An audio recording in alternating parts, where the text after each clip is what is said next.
ప్రముఖ సినీ నటి సమంత మరో పోరాటానికి సిద్ధమవుతుంది. తెలుగు సినీ పరిశ్రమలో లైంగిక వేధింపులు సమస్యలపైన ఇచ్చిన నివేదికను వెల్లడించాలని ముఖ్యమంత్రి రేవంత్ కు అపీల్ చేశారు. టాలీవుడ్ లోని మహిళలకు వేధింపులు జరిగాయన్నారు.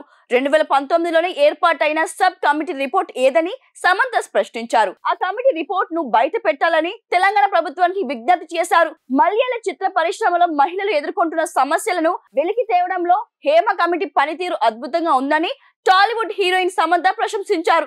ఇప్పుడు రేవంత్ ప్రభుత్వం స్పందన ఏంటనేది ఆసక్తిగా మారుతోంది. సినీ నటి సమంత ఇన్స్టాలో చేసిన పోస్ట్ సంచలనంగా మారుతోంది. మలయాళ చిత్ర పరిశ్రమలో హేమ కమిటీ నివేదికను ఇప్పుడు సినీ ఇండస్ట్రీని షేక్ చేస్తోంది. ఈ నివేదిక పైన సమంత స్పందించారు.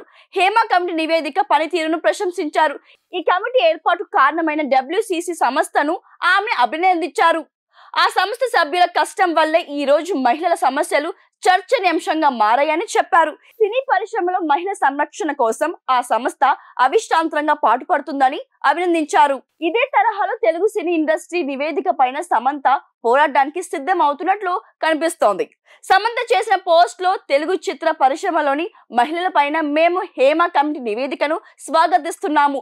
దీనికి మార్గం వేసిన కేరళ WCC యొక్క నిరంతరం ప్రయత్నాలను అభినందిస్తున్నాము. అలాగే తెలుగు చిత్ర పరిశ్రమలోని మహిళల కోసం 2019లో సృష్టించబడిన సపోర్ట్ గ్రూప్ అయిన ది వాయిస్ ఆఫ్ ఉమెన్ కూడా women in cinema collective group స్ఫూర్తిగా తీసుకోవాలని పేర్కొన్నారు. దీనికి కొనసాగింపుగా తెలుగు చిత్ర పరిశ్రమలో మహిళలకు సురక్షితమైన పని వాతావరణాన్ని నెలకొల్పడానికి రూపొందించిన సబ్ కమిటీ నివేదికను ప్రచురించాలని ఇందు మూలంగా మేము తెలంగాణ ప్రభుత్వాన్ని కోరుతున్నాము అని సమంత చేసిన పోస్ట్ వైరల్ గా అవుతోంది.